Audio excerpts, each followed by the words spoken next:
Alors là, c'est même plus un tandem, là. Je sais pas comment ça s'appelle.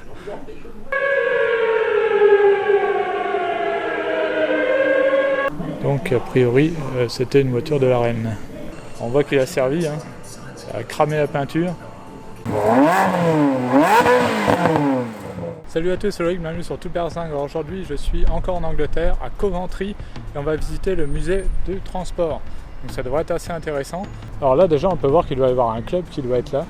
Il y a pas mal de voitures assez sympas, dont certaines marques que je connaissais même pas. Il y a des marques anglaises. Là, par exemple, on en a une. C'est une Hurricane Dropfit coupée.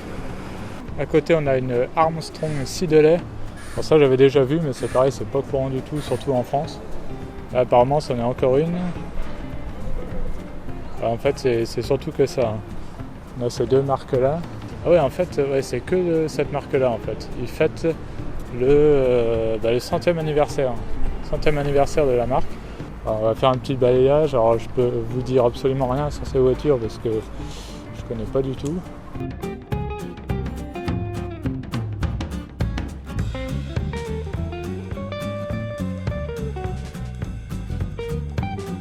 Bon bah maintenant on va aller voir l'intérieur du musée. Voilà, alors on peut voir que ça a commencé très tôt avec des vélos. Donc là on a déjà plein de vieux vélos. Il y en a qui ont des formes vraiment bizarres. Des années 1800. On en a même un à 4 roues. Alors là j'adore ceux-là. Il y en a qui sont énormes. Je sais pas comment ils faisaient pour faire du vélo avec ça. Ah celui-là il est énorme, le bleu là derrière. Il y a un escabeau pour monter dessus. Là on a un tricycle.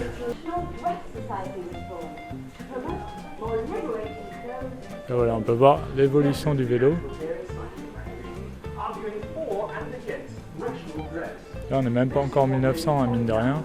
1896 on commence aussi à voir des engins motorisés. Donc celle-ci c'est une Coventry motette. Regardez aussi celui-là. Et là 1898, Daimler Phaeton, une des premières voitures.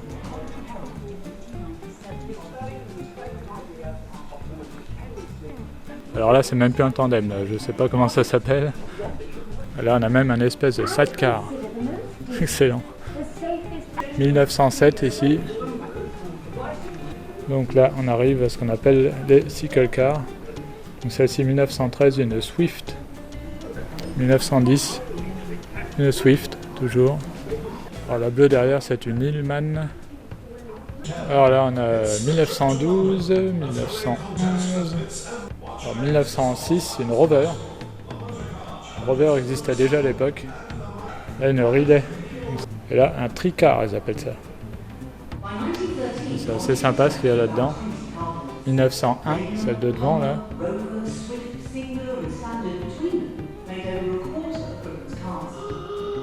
Alors celle-ci est dans son jus.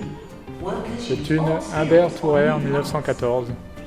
Et ça c'est des Humber.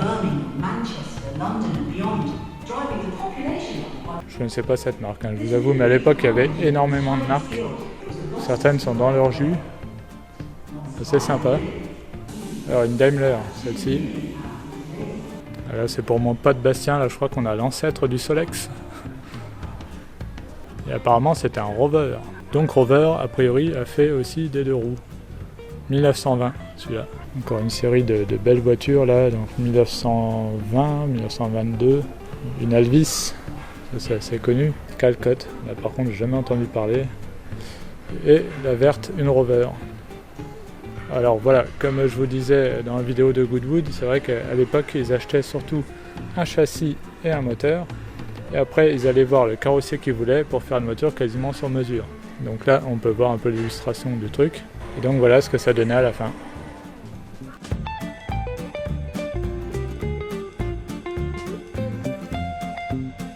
Alors, regardez les décors, ils sont super jolis, on se croirait dans les rues d'avant-guerre. L'impression de faire un voyage dans le temps. C'est vraiment un très beau musée. Alors là on a une Austin. Alors une Austin, j'en ai doublé une sur l'autoroute hier.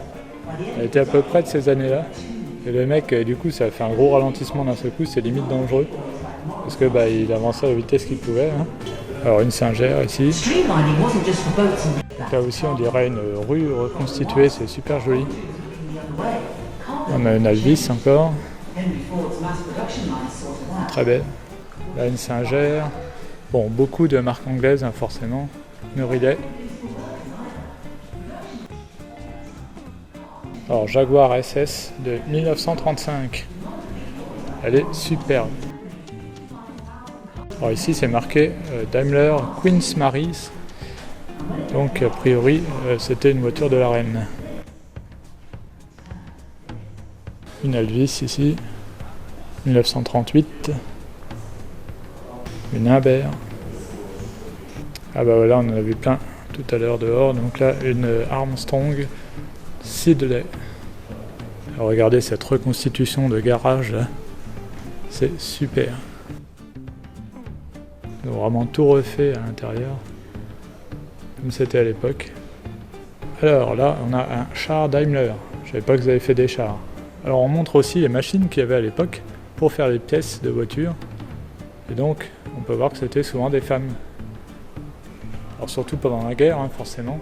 Là, on a un très joli camion de pompiers. Un Denis. Alors là, je rentre dans un truc.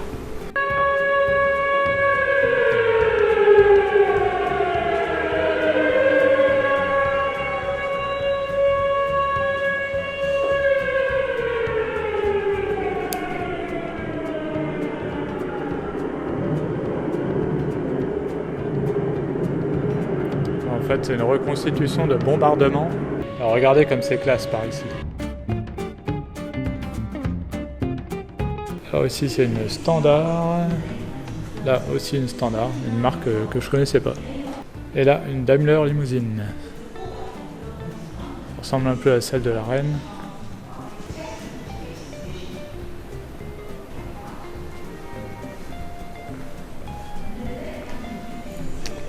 Bon là, très connu, Triumph TR2, une voiture des années 60. On arrive bien en 1960. Les Singères, encore une Armstrong, une Imbert. Et là, regardez comme c'est sympa par ici. Et là, on a la découpe d'une Triumph. Là, c'est du Triumph. Alors celle-ci, je ne connaissais pas le modèle. 2000 Estate. Triumph Vitesse Saloon. Triumph Tigresse. Rover 2200 P6 Saloon. Une petite Spitfire. Et une Stag. Alors une Hillman Avenger. Daimler Sovereign XJ6 Saloon. Et alors là, attention, il va y avoir des voitures qui vont nous parler un peu plus. Alors sauf celle-ci. Celle-ci, c'est une Triumph Acclaim. Je ne connaissais pas celle-là. Alors, une Peugeot 405. Alors, c'est la SRI Saloon. Là, une 306 Saloon.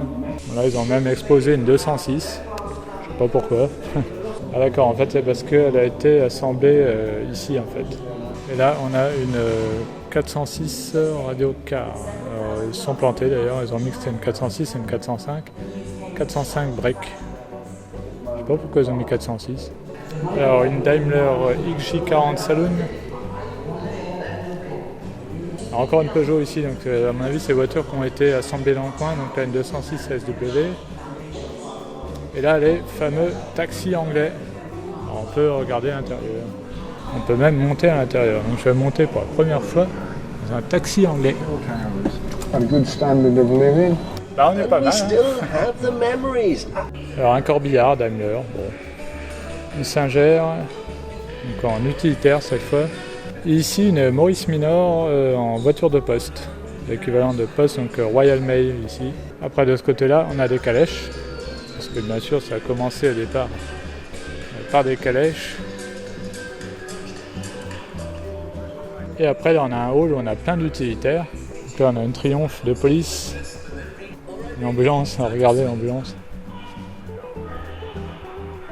Une Carrier.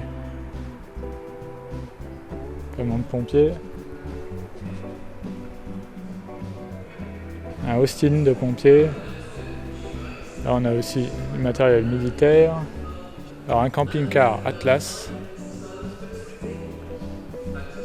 caravane de l'époque. On peut voir l'intérieur de la caravane. Regardez-moi ça. Là, on a les fameux bus impérial qui a été fabriqué à Coventry apparemment, celui-ci. Là, on en a un plus vieux, un Daimler. Très joli. Là, on en a encore un. Alors là, on a du modélisme, c'est assez sympa. On a plein de miniatures aussi dans des vitrines. Même encore de l'autre côté. Là. Même des avions.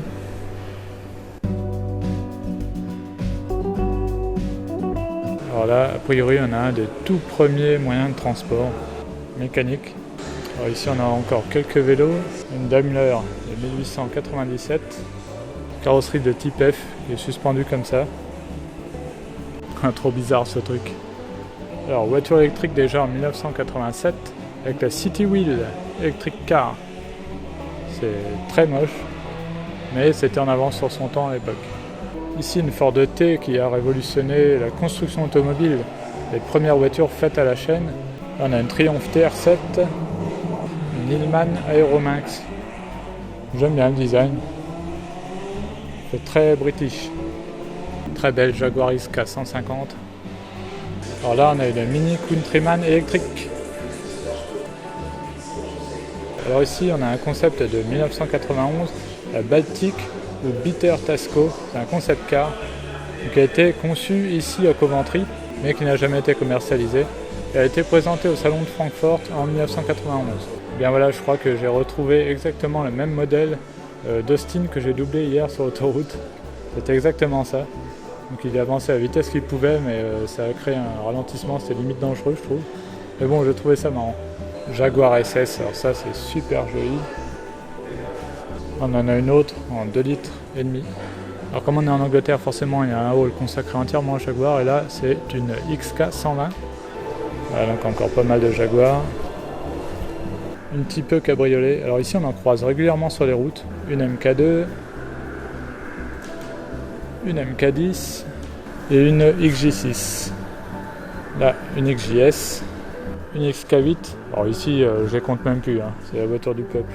Pareil pour la S-Type. Alors ici, beaucoup plus moderne, on a le concept CX75 que j'avais déjà vu à Paris, au moins en rétromobile, peut-être même au salon de l'auto. Donc il est de 2010. Et c'est un concept électrique. Et ici, une F-Type cabriolet. Donc là c'est pareil, en Angleterre, là j'en ai croisé assez régulièrement. Pareil, hein, je croise régulièrement des Bentley, des Aston, enfin bon, normal. On arrive dans le hall consacré aux voitures de compétition en partie. Donc là on a une Formule 1, donc c'est une Jaguar de 2002. Ici, voilà, je ne connaissais pas du tout, c'est une Lea Francis. On a une petite monoplace, une Techcraft BRM, encore une Lea Francis, alors ça je ne connaissais pas. Hein. Je vous avoue, j'en apprends. Alors des Sunbeam, là beaucoup plus connu, la Sunbeam Lotus en version rallye. Et alors là, attention, 205 Turbo 16, version rallye.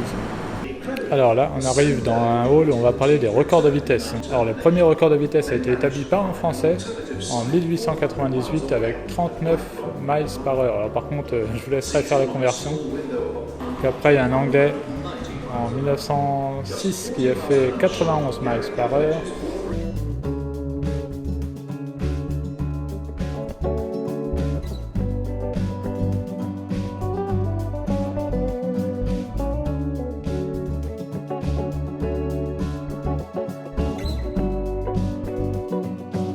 Et ici donc 1983 avec 633 miles par heure.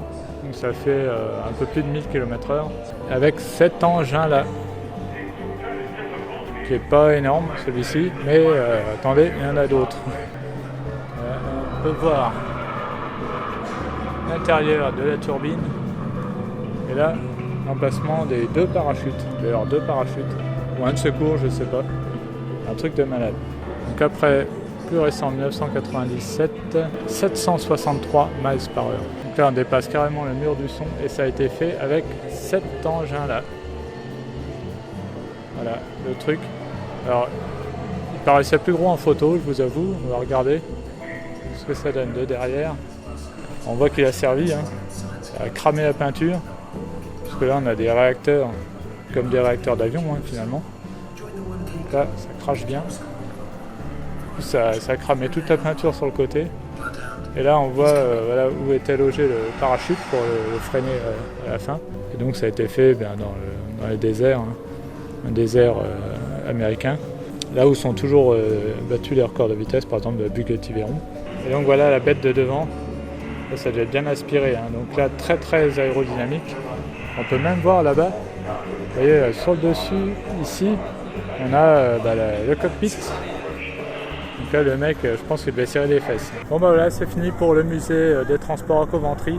J'espère que ça vous a plu, un très beau musée comme vous avez pu voir, avec des vieilles voitures, alors surtout les voitures anglaises.